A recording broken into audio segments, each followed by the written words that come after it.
What's up, guys? You're still in the room. You're still in the room. The VC's asking more questions, and this time they ask you, what are your 3-year projections? You know the answer? Stick with me now, as usual, and we'll get into it. Ask Alex. Ask Alex. Because you don't know what you don't know. And if you don't know, now you know. Yeah.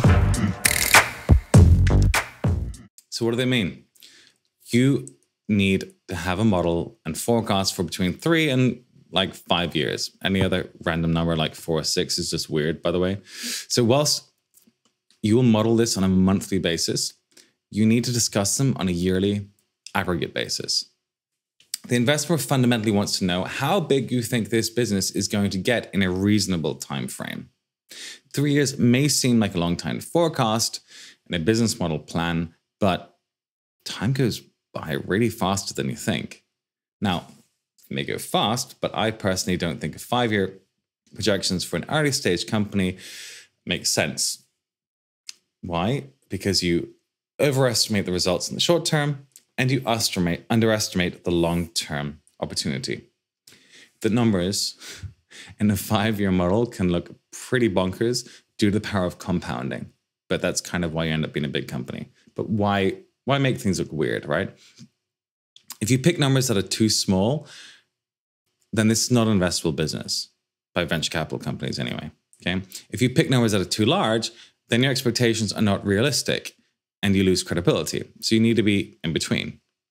The best answer is to give a range, but of course, that's mostly not in your business plan, is it? And you probably didn't design a business plan to be able to do that.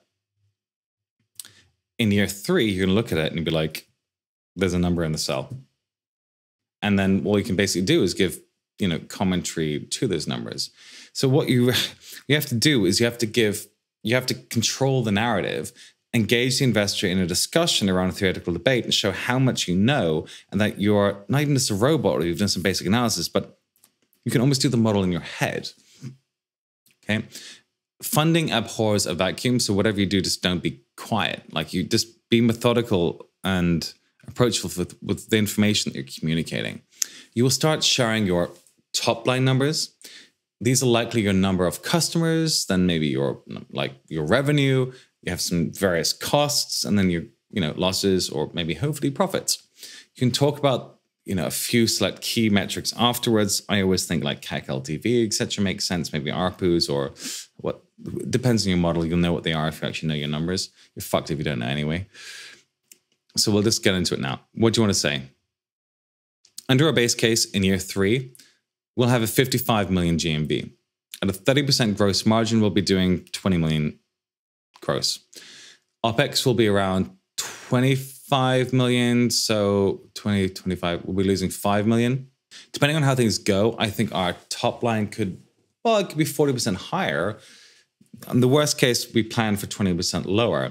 We're still figuring out exactly what our CAC will be.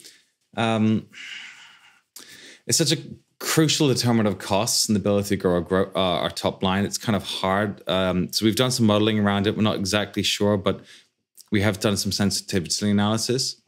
If you want to benchmark it, Nasty Gal, who's our nearest competitor, she was doing $20 million a year in year 4. So even our downside case compared to that, I think will be pretty attractive. Yeah, that's the end of that, guys. I hope that was useful or instructive in helping you to think around how you should be dealing with a question like that. Of course, it's always hard and it depends on your business model. But if you want to learn more, head over to alexanderjarvis.com. There's a bunch of content for you to read. And if you want to organize a call with me, you can do that too, but it's up to you. Bye.